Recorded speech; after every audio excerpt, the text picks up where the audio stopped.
semeadora. Ela está plantando isso. Se ela está plantando morte, ela vai colher morte. Mas se ela plantar a vida, ela vai colher a vida de Jesus. Amém? Então, veja bem, o pecado na nossa vida sempre, irmãos, sempre vai gerar consequências. No caso de Davi, gerou o quê? A morte de seu filho. Nós vemos que Davi orou, Davi jejuou. Vocês lembram da história? Ele ficou lá, sem comer, só pedindo, clamando a Deus, mas não adiantou. O que aconteceu? O seu filho morreu. Né? Por quê? Porque era um filho que veio da consequência de um pecado, de um adultério e de um assassinato. Então, essa foi a consequência. E eu, particularmente, já fazendo muitas coisas na vida, muitos problemas, eu não acredito, sinceramente, irmãos, que, humanamente falando agora, que possa haver uma dor maior na vida de um ser humano do que perder um filho. No meu contexto, isso para mim, né, está escrito na Bíblia, tá? E ele passou por essa dor, consequência do seu pecado. Deus o perdoou, mas ele colheu os frutos da lei da semeadura dele, do pecado.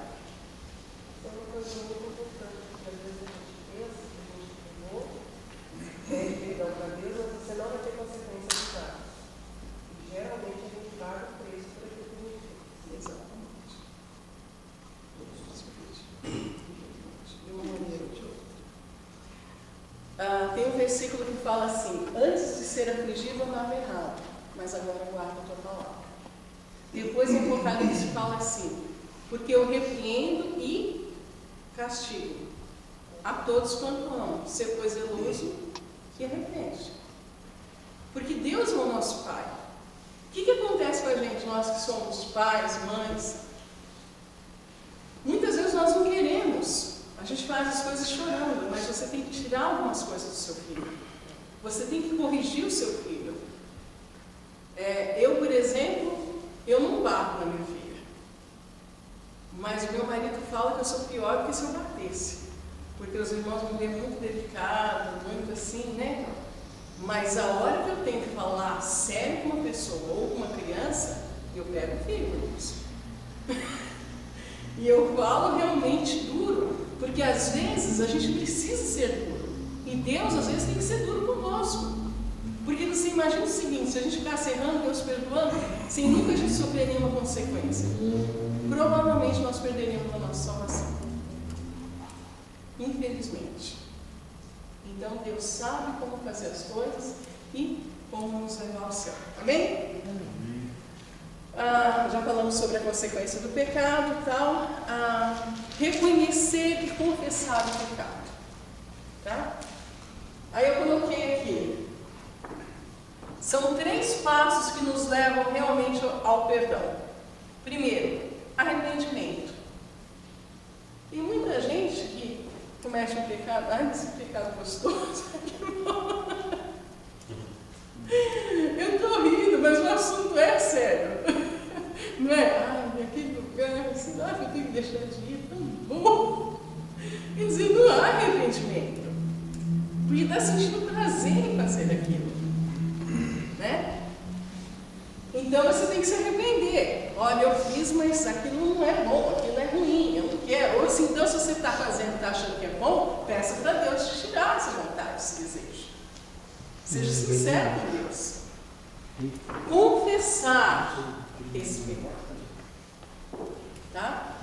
Tem que confessar o pecado para Deus, e aí eu abro um parênteses aí. Tome cuidado também.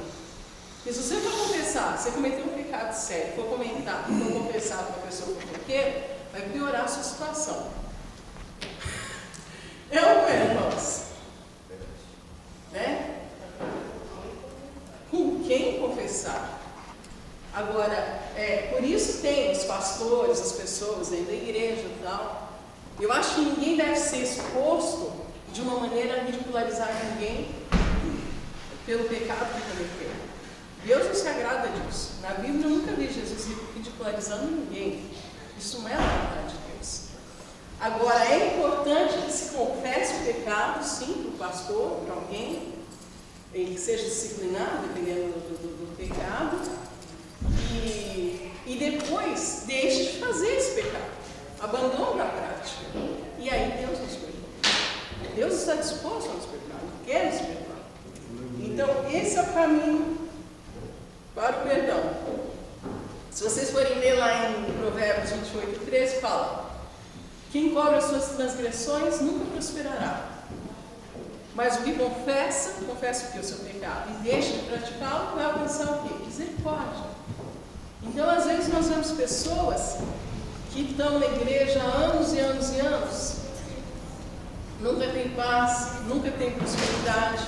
Não. Prosperidade não é, eu já até dei um estudo aqui sobre isso, a pessoa ter muito dinheiro. Pode até ser no contexto humano, mas a prosperidade é você ter paz, é você ter condições suficientes para viver bem, ter a bênção de Deus na sua vida. Isso traz. A própria palavra de Deus fala que a bênção de Deus é que enriquece e não acrescentará dores. Esse é o verdadeiro conceito de prosperidade. E a pessoa não prospera na sua vida porque está encobrindo o pecado. Então isso não pode acontecer. E Deus revela. E muitas vezes Deus fala no nosso coração e a gente tenta falar com a pessoa e a pessoa não acredita, né? Infelizmente. No ponto 2 fala: conhecendo o caráter de Deus. Davi sabia que Deus ama somente os homens puros, somente os homens puros que têm as mãos limpas podem entrar no santuário de Deus. Irmãos, não existe outro caminho. Nós temos que conhecer o caráter de Deus, e isso é, cada um de nós precisamos de um relacionamento com Deus, um relacionamento pessoal. Nós não podemos viver de experiência dos outros. Tem muita gente que fala: oh, mas Deus fez isso com a minha mãe, com meu irmão, com você. Mas o que Deus fez na sua vida? O que você conhece de Deus? Aleluia. Como conhecer a Deus? Você tem que acordar de madrugada. A palavra de Deus nos diz que aqueles que te buscam de madrugada vão te encontrar. Você tem que estar aberto para ouvir a voz de Deus. Nós precisamos, irmãos, parar de sermos egoístas espiritualmente e pedirmos para Deus não só para sermos abençoados, mas para sermos bênção, canal de bênção na vida de outras pessoas. E Deus nos usa. Nós estávamos aqui outro dia em oração e a irmã Maria pediu para mim, um grupo de irmãs, para orar pelas irmãs. E aí eu orei e eu senti de orar por uma das irmãs para que Deus pudesse livrá-la no tráfico, na hora que eu estava orando. E no dia seguinte senti da parte de Deus: ora, liga para ela e fala para ela orar mais também. Aí liguei para essa irmã e falei: irmã, Deus está me falando para você orar mais, ore mais. E aí esses dias ela veio me contar que quase teve um acidente muito feio na Itália. Mas ela estava em oração e Deus abençoou, o carro vinha com tudo. E ela começou a orar e o carro parou a centímetros de distância, porque ia ser um acidente. Mas o Senhor nos guarda. Mas nós precisamos ouvir a voz de Deus e buscarmos esse relacionamento com Deus. Isso é importante. Tá? Nós vemos aqui o caso de Jó. Jó era um homem justo. Deus testificou de Jó.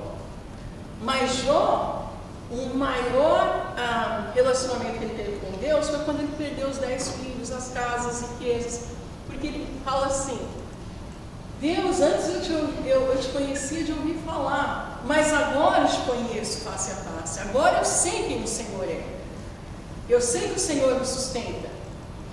E ainda eu sei que o meu Redentor vive. Glória a Deus. E aí Deus o abençoa, e Deus o restitui tudo aquilo que ele havia perdido, porque ele tem um encontro com Deus. Então nós precisamos saber quem é o Deus que nós servimos. Amém, irmãos? Tem pessoas que às vezes alguém pergunta, né? Ah, mas quem é esse Deus que você serve? Ah, Jesus, né, Deus. Mas não fala nem com firmeza. Você tem que amar esse Deus que você está servindo. Amém. O meu Deus é o Deus que fez os céus e a terra. É um Deus que pode todas as coisas.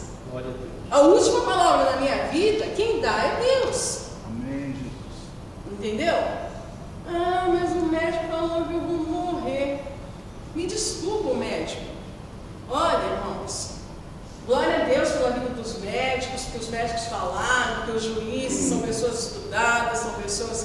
amém. Quanto mais a gente estudar, melhor vai ser. Mas a última palavra na nossa vida é de Deus. Deus é que tem a palavra final. Então você não precisa aceitar tudo que as pessoas falam. Eu conheço pessoas que aceitam tudo que os outros falam. Ah, fulano falou que minha mãe vai morrer. Em nome de Jesus, Senhor, a vida da minha mãe está nas tuas mãos. Ela é tua, Senhor. Cumpra da vida dela os dias dela. Morte, em nome de Jesus, eu te repreendo. Sai, vai embora. Nós temos essa autoridade que Deus nos deu. Jesus, quando morreu, ele foi lá, pegou a chave do inferno, da morte. Esse é o Deus que nós servimos. E é essa convicção que nós temos que ter, irmãos. E que passar para o mundo. A nossa vida é uma guerra espiritual. E nós temos que lutar. E em Jesus nós somos mais do que vencedores. Amém? Ok, vamos lá.